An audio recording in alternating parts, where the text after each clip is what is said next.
안녕하세요. 캔들피그와 김합에게 나불대화 시간입니다. 가계부채 문제가 심각해지면서 우리가 받는 대출의 조건이나 한도도 빡빡해져 있는데요. 주변에서는 연말이니까 그렇다 하면서 연초 되면 또 괜찮아질 거다 그런 소리도 많이 들리는 것 같습니다. 그런데 지금 돌아가는 상황을 보면 대출이 앞으로 더 빡빡해지고 더 비싸질 게 보이는데요. 왜 그럴 수 있는지 한번 알아보는 시간을 가져보도록 하겠습니다. 반갑습니다. 김합백님. 네, 안녕하세요. 지금 시중의 금리도 물가도 모두 고공행진을 하고 있습니다.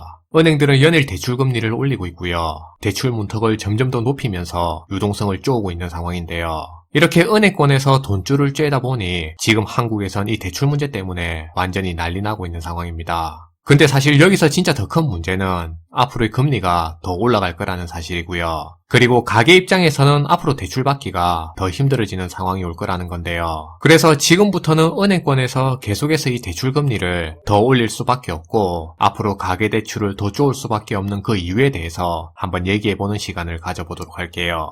지금 은행에서 대출 금리를 올리든 대출 조건을 더 까다롭게 해서 대출 문턱을 높이든 어쨌든 시중의 유동성을 축소하는 이유는 크게 세 가지 측면에서 이해할 수 있어요. 일단 가계부채 문제가 있겠네요. 네, 맞아요. 그건 전부 잘 아시는 내용일 거예요. 첫 번째 이유는 과도한 물가 상승과 당장 해결하기 힘든 이 가계부채 문제에서 그 이유를 찾을 수 있는데요. 이번에 발표된 소비자 물가를 보면 9년 11개월 만에 최고를 기록할 정도로 고물가 흐름을 계속 이어가고 있습니다. 그만큼 지금 이 물가가 정말 가파르게 올라가고 있다는 말인데요. 게다가 지금 시점에서 1800조가 넘는 이 가계부채 문제 역시도 은행권이 가계대출을 제한하고 돈줄을 조이는 그 이유로 작용하고 있어요. 그리고 당장 정부의 금융당국 입장에서도 가계부채와의 전쟁을 선포하고 있는 입장이라 가계부채 총량은 올해보다 내년에 더 제한받게 될 거고요. 그래서 앞으로 가계가 느끼게 될 대출 문턱은 더 높아지게 될 전망인데요. 그래서 정리해보면 어차피 지금의 물가 상승이 단기간에 끝날 그런 상황도 아니기 때문에 이런 물가 상승과 가계부채 문제를 잡기 위해서 금리는 계속 더 올라갈 수밖에 없고 대출 규제 역시도 지금보다도 갈수록 더 강하게 쪼을 수밖에 없는 그런 상황으로 가는 거죠. 그 부분은 많이 듣는 이야기죠. 두 번째 이유는요.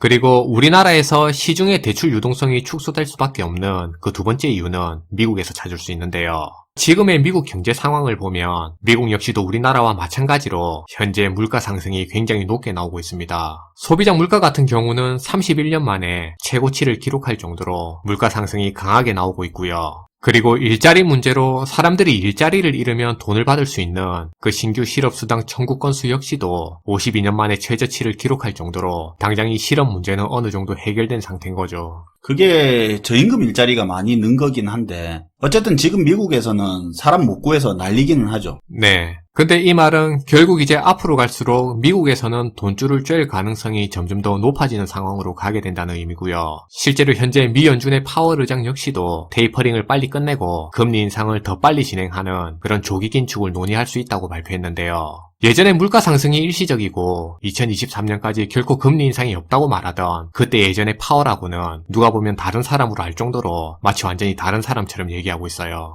근데 원래 이야기한 테이퍼링 계획보다 더 앞당긴다 그 말입니까? 네. 테이퍼링을 훨씬 더 단기간에 끝낼 수도 있다는 그런 의미의 얘기를 했고요. 보통의 경우는 양적 완화가 끝나면 금리 인상을 하니까 그럼 금리 인상 시기도 더 빨라질 수 있다는 그런 의미의 얘기를 한 거죠. 우리나라 입장에서는 미국의 금리 인상 속도를 따라갈 수밖에 없는 겁니다. 참고로 시장에서는 빠르면 내년 3월에서 4월 정도에 테이퍼링이 조기 마감돼서 내년에 최소 2번 정도는 미국에서 금리 인상이 진행될 수 있다는 분위기고요. 만약에 그렇게 된다면 우리나라 같은 경우는 적어도 3번 이상 금리 인상이 진행된다고 볼 수 있는 거죠. 요 내용 같은 경우는 내가 대출 받는데 제한이 걸린다기보다는 금리가 더 빨리 더 많이 올라가서 설령 원하는 만큼 대출을 받을 수 있다고 하더라도 훨씬 이자 부담이 커져버리니까 빌리고 싶은 만큼 못 빌리는 상황이 된다는 거네요. 그러다 보면 대출로 시중에 풀리는 유동성이 또 줄어드는 거고요. 네. 마지막으로 앞으로 대출 유동성이 줄어들 수 있는 그 세 번째 이유는 지금 우리나라 시중은행들이 놓인 그 처지를 보면 쉽게 이해할 수 있는데요. 바젤3라고 해서 우리나라의 시중은행들이 도입한 국제적인 금융 기준이 있는데 지금은 완화된 기준으로 적용받고 있지만 내년 4월 이후로는 제대로 된 기준을 적용받게 됩니다. 은행들이 내년부터 바젤3 기준을 적용받는다 그 말입니까? 아니요. 정확하게 얘기하면 우리나라는 이미 작년 6월부터 이 바젤3를 도입해서 이미 시행하고 있는 상황인데요. 근데 이 바젤 3 안에는 은행들이 여러 가지 지켜야 될 조건이 많은데, 근데 우리나라 은행들이 작년에 코로나가 터지면서 지금 완화된 조건의 바젤 3 기준을 적용받게 된 거죠. 왜냐하면 코로나로 경기가 워낙 안 좋다 보니까 정부 입장에서는 시중에 돈을 좀 풀 필요도 있었고요. 그러다 보니 좀 순한 맛 버전의 완화된 바젤 3를 은행들한테 적용하게 된 거죠. 그럼 그게 내년 4월부터 제대로 적용된다 이거네요. 근데 바젤3 기준이 뭔데 지금 중요하게 이야기를 하는 겁니까? 바젤 합의라고 은행들의 금융 안정을 위해서 자기 자본 비율을 정하고 그리고 그 기준을 따르는 국제 합의가 있는데요. 간단하게 은행들이 부도나지 않고 안정성을 확보하기 위해서 금융권에다가 자본 규제를 가하는 국제 협약이라고 보시면 될 것 같습니다. 그러니까 국제적으로 은행들이 따라야 될 일종의 룰 같은 거죠. 근데 이게 처음에는 바젤 1을 기준으로 했는데 근데 문제가 생기니까 좀 더 강화된 기준인 바젤 2가 생기게 됐고요. 근데 이 정도면 괜찮겠지 하고 바젤 2를 적용했는데 그럼에도 불구하고 2008년에 서프라임 사태가 터지니까 지금의 바젤 3까지 생기게 된 거죠. 그러니까 바젤 1부터 바젤 2를 거쳐서 이제는 바젤 3까지 기준이 점점 강화되어 온 거예요. 바젤 기준의 버전 3가 바젤 3네요. 그럼 이 기준은 상당히 빡빡하겠네요.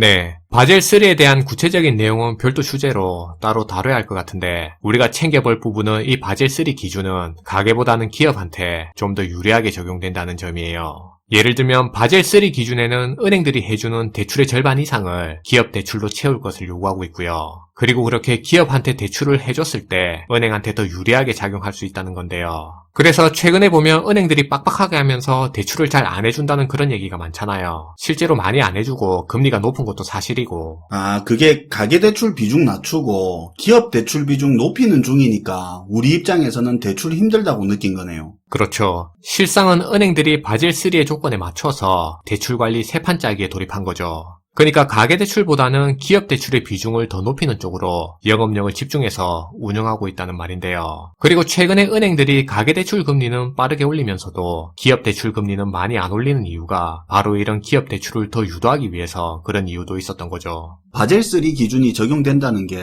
대출받는 우리 입장에서는 그게 점점 빡빡해진다는 거네요. 네, 그렇게 받아들일 수도 있습니다. 우리 입장에서는 그게 포인트예요. 지금 가계 입장에서 대출 요건이 더 안 좋아지는 걸 얘기하다 보니까 바젤3의 일부분만 가지고 너무 전체처럼 얘기가 진행됐는데요. 어쨌든 은행에서는 지금보다 자금 확보를 더 해야 된다는 그 부분이 바젤3의 핵심적인 사안이라고 볼 수 있고요. 그리고 이렇게 은행권에서 자금 확보에 신경 쓴다는 말은 이제 은행들이 가계 대출보다는 가계 예금 확보에 좀 더 집중하게 될 거라는 의미인데요. 그리고 그 말은 우리 가게 입장에서 보면 그만큼 가게한테로 유입될 대출이 크게 줄어들 수 있다는 의미가 되는 거죠. 상황이 이러다 보니 일각에서는 정부에서 대출을 막아서 지금 대출 문제가 난리라고 그렇게 욕하는 분들도 많이 있는 것 같은데요. 근데 사실은 정부의 정책적인 측면도 일부분의 이유가 있겠지만 사실은 은행권의 부실화를 막기 위해서 금융권 스스로가 국제 기준에 맞게 알아서 취하고 있는 조치라고 보는 게 더 맞을 것 같아요. 전체적으로 가게 입장에서는 돈줄이 마르는 상황으로 흘러가고 그렇게 돈을 빌렸다 해도 부담이 커지는 쪽으로 가는 거네요. 오늘도 잘 들었습니다, 김하백님. 네, 감사합니다. 돈의 가치가 떨어지느니 하는 말이 많은데요. 오늘 이야기를 들으면 돈이 마르는 상황으로 가고 있고 특히 기업보다 가게한테 이 상황이 더 크게 다가올 거라는 그런 생각도 드네요. 시청해주셔서 감사하고요. 지금까지 나불대화 시간이었습니다.